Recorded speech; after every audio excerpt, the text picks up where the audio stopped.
Igitabo Ubuzima bufite intego. Intego ya 4: waremewe gukorera Imana. Twe turi abagaragu b'Imana gusa. Buri wese muri twe akora umurimo Imana yamuhaye gukora. Njye nateye imbuto, Apolo arazuhira, ariko Imana niyo yazikujije. Abakorinto ba mbere ibice 3 umurongo wa 5 n'uwa 6. Umunsi wa 29: kwemera umurimo wawe.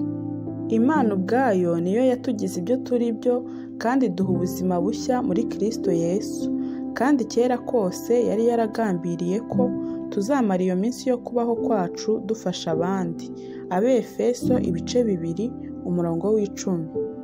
Naguhesheje icyubahiro hano mu isi, ndangiza buri kantu kose k'umurimo wari wampaye gukora. Yohana ibice 17 umurongo wa 4. Washyizwe ku isi ngo uhagire umumaro. Ntabwo waremwe kuba ku isi ngo urye ibyo uhasanze gusa, ngo urye uhumeke, nurangiza ufate umwanya uture. Imana yakuremye ishaka kugira umumaro mu minsi yose yo kubaho kwawe. Hari ibitabo byinshi byanditswe bakubwira uburyo ushobora kwakira ibyo ubuzima buguha ntihagire ikigucika. Ariko ubundi ibyo si byo Imana yakuremeye. Waremewe kugira icyo wongera ku buzima aho guhora ushaka icyo ubukuramo. Imana yaraguhaye ishaka ko ugira icyo nawe witura. Iyo niyo ntego ya 4 y'Imana ku buzima bwawe. Yitwa umurimo wawe cyangwa umumaro wawe. Ahasigaye Bibiliya iduha ibisobanuro byose bikenewe. Waremewe gukorera Imana. Bibiliya iravuga ngo Imana yaturemeye imirimo myiza iyo yiteguriye kera ngo tuyigenderemo. Iyo mirimo myiza niwo murimo wawe. Igihe cyose ugiriye abandi akamaro mu buryo bumwe cyangwa ubundi, uba ukoreye Imana, ukaba usohoje imwe mu ntego z'ubuzima bwawe. Mu bice 2 bikurikira urasoma uburyo Imana yakubumbye yitonze kugira ngo uzasohoze uwo mugambi. Ibyo Imana yabwiye Yeremiya nawe nibyo ikubwira ngo nagutoranije ntarakurema mu nda ya nyoko. Mbere y'uko uvuka nagutoranirije umurimo wihariye. Washyizwe kuri iyi si kubw'umurimo wihariye. Wakijijwe kugira ngo ukorere Imana. Bibiliya iravuga ngo niyo yadukijije kandi duhamagarira umurimo wayo wera, atari uko twari tubikwiriye ahubwo ari uko yari yarabigambiriye ubwayo. Imana yaragucunguye kugira ngo ushobore gukora umurimo wayo wera. Ufite umwanya mu bwami bw'Imana, ufitemo umugambi, ufitemo uruhare, ufitemo umurimo ugomba gusohoza. Ibyo biha ubuzima bwawe icyerekezo n'agaciro kenshi. Byasabye Yesu gutanga ubuzima bwe kugira ngo agucungure. Bibiliya ihora itwibutsa ngo Imana yabaguze igiciro cyinshi. Nuko rero mukoresha imibiri yanyu ngo mwubahishe Imana. Ntabwo dukorera Imana twigura cyangwa kubera ubwoba cyangwa kuko ari itegeko. Tubikora kubw'umunezero n'ishimwe ryinshi kubw'ibyo yadukoreye. Ubuzima bwacu niyo tubukesha. Kubw'agakiza ibyaha byacu bya kera byarababariwe. Imibereho yacu ya none yabonye agaciro kandi n'ejo hazaza tuhategerezana ibyiringiro. Kubw'izo nyungu zingana zityo Pawulo arandika ati, kubw'imbabazi z'Imana mutange imibiri yanyu ibe ibitambo bizima byera byo kuyikorera. Intumwa Yohana yigishije ko gukorera abandi mu rukundo ari ikimenyetso cy'uko twakijijwe. Yagize ati, urukundo dukunda bene data rwerekana ko twavuye mu rupfu tukagera mu bugingo. Niba ntagira urukundo rukunda abandi, sinifuze kubagirira akamaro, ahubwo ngahora mpangayikishijwe n'inyungu zanjye gusa, nagombye kwibaza niba Kristo ari mu buzima bwanjye koko. Umutima ukijijwe urangwa no gushaka gukorera abandi. Irindi jambo ryerekana gukorera Imana ariko ryumvikana nabi kenshi ni ijambo umurimo w'Imana. Abantu benshi iyo bumvise umurimo w'Imana bahita batekereza abapasitori, abapadiri n'abandi batungwa n'uwo murimo, ariko ubundi Imana yivuga ko buri muntu wese winjiye mu muryango wayo ahinduka umukozi wayo. Muri Bibiliya ijambo umugaragu n'umukozi w'Imana bikoreshwa kimwe, nk'uko gukorera abandi no gukorera Imana bivuga kimwe. Niba uri umukristo ubwo uri umukozi w'Imana, kandi iyo ukorera abandi ubwo uba urimo gukorera Imana. Igihe nyirabukwe wa Petero wari urwaye ubuganga yakizwaga na Yesu, ako kanya yarahagurutse atangira guhereza Yesu. Kubw'iyo mpano nshya yari ahawe yo kuba muzima. Icyo natwe nicyo dukwiye gukora. Dukizwa indwara kugira ngo dushobore gufasha abandi. Duherwa umugisha ngo tubere abandi umugisha. Dukizwa kugira ngo dushobore kugira umumaro, si ukugira ngo twicare aho dutegereje kujya mu ijuru. Wari wibaza impamvu Imana idahita ituzamura ngo twigire mu ijuru tukimara kwakira ubuntu bwayo? Kuki turekera mu isi yaguye irimo ibyaha? Iturekera hano kugira ngo dusohoze imigambi yayo. Iyo umaze gukizwa, Imana ihita ikora gahunda yo kugukoresha. Imana igufitiye umurimo mu itorero ryayo kandi igufitiye umuhamagaro hariya hanze mu isi. Wahamagariwe gukorera Imana. Mu gihe wakuraga ushobora kuba waribwiraga ko guhamagarwa n'Imana ari ibintu byagenewe abamisiyoneri, abapasitori, ababikira n'abandi bakozi b'itorero babihemberwa. Bikaba akazi kabo ka buri munsi. Ariko Bibiliya yo itubwira ko buri mukristo afite umuhamagaro w'Imana wo kuyikorera. Umuhamagaro wawe wo gukizwa uzana n'umuhamagaro wo gukora. Ni bimwe. Umurimo wose cyangwa akazi kose waba uriho none wahamagariwe gukora umurimo w'Imana buri munsi. Umukristo udakorera Imana aba yarahabiye kure y'icyo yagenewe.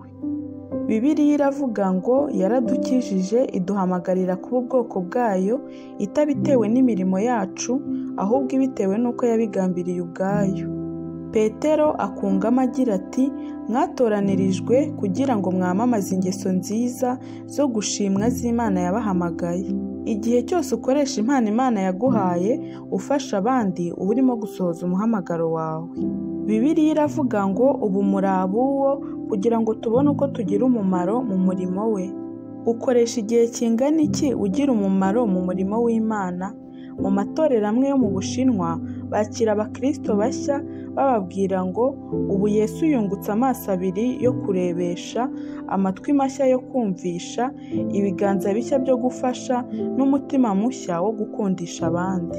Impamvu imwe ari ngombwa kugira itorero ubarizwamo ni ukugira ngo ubone aho usohoreza umuhamagaro wawe ukorera abandi bizera mu buryo bufatika. Bibiliya iravuga ngo nuko rero mwese hamwe mugize umubiri wa Kristo, kandi umuntu wese wo muri mwe ni urugingo ukwe kandi afite umumaro. Uruhare rwawe rurakenewe cyane mu mubiri wa Kristo. Nushaka kubigerageza uzabaze itorero rikwegereye. Buri wese muri twe afite umwanya agomba kuzuza kandi buri ruhare rufite akamaro karwo. Nta murimo ukorewe Imana ujya uba muto, buri kantu gafite agaciro. Ni muri ubwo buryo nta n'umurimo w'imburamumaro ubaho mu itorero. Imirimo imwe iragaragara, indi ikorwa mu buryo butamenyekana, ariko yose ifite agaciro.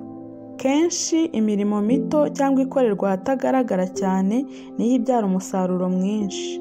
Mu nzu yanjye itara rimfitiye umumaro munini ntabwo ari rya rindi rinini rigaragara ritatse mu ruganiriro. Ni akandi gatara gato kamurika nijoro kagatuma iyo mbyutse ntasitara mu mwijima. Nta huriro hagati y'ubunini n'agaciro. Buri murimo ufite akamaro kuko iteka turakenerana kugira ngo dukore neza.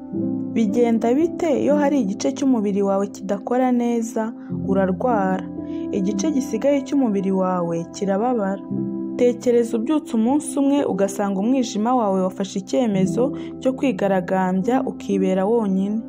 Wenda ukavuga uti ndarushye, sinshaka gukomeza gukorera uyu mubiri, mumpe umwaka w'ikiruhuko mbanze njye ntakora.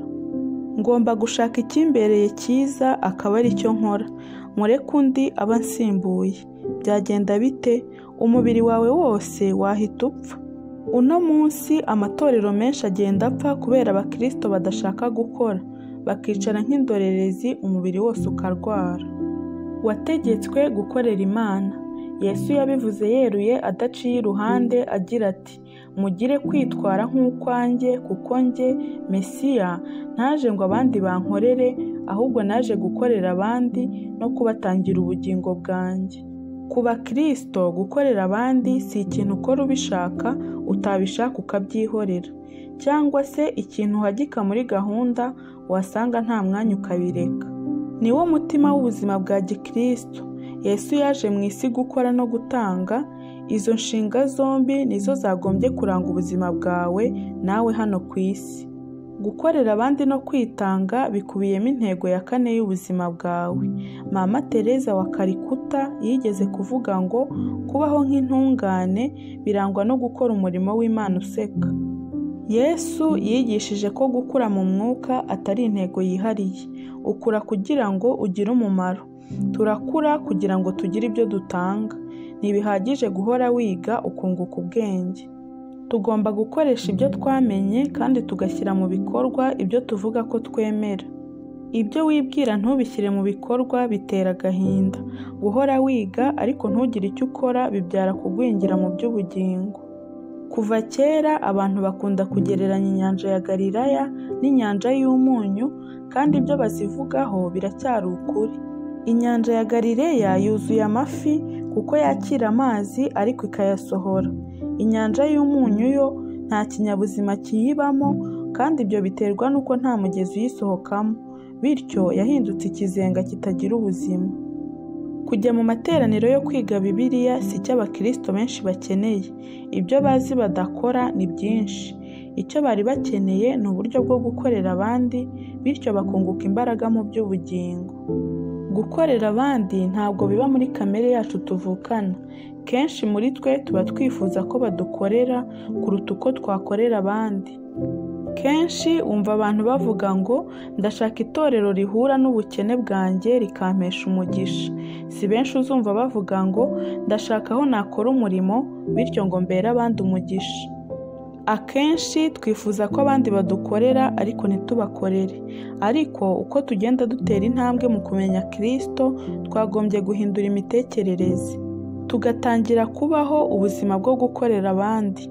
Umwigishwa ugeze mu kigero gishyitse muri Kristo ntaba akibaza ngo ninde uzakenura ubukene bwanjye, ahubwo ababaza ati ninde ufite ubukene nabera igisubizo. Ese hari ubwo ujya ubaza bene icyo kibazo? Kwitegura ubuzima bw'iteka. Nurangiza ubuzima bwawe hano ku isi, uzahagarara imbere y'Imana igenzura uko wakoresheje ubuzima bwawe ukorera abandi. Bibiliya iravuga ngo umuntu wese muri twe azimurikira ibyo yakoze imbere y'Imana. Tekereza neza icyo ibyo bishaka kuvuga. Umunsi umwe Imana izagereranya igihe n'imbaraga twakoresheje twikorera n'ibyo twakoresheje dukorera abandi. Icyo gihe ibisobanuro byose bivuga impamvu twirebagaho twenyine nta gaciro bizaba bifite. Nko kuvuga ngo nahoranaga akazi kenshi, cyangwa ngo nari mfite iyanjye mishinga, cyangwa ngo nari mpugiye mu kazi. Navayo nkajya kwidagadura, ubundi nkategura uko nzabaho ngiye mu kiruhuko cy'izabukuru.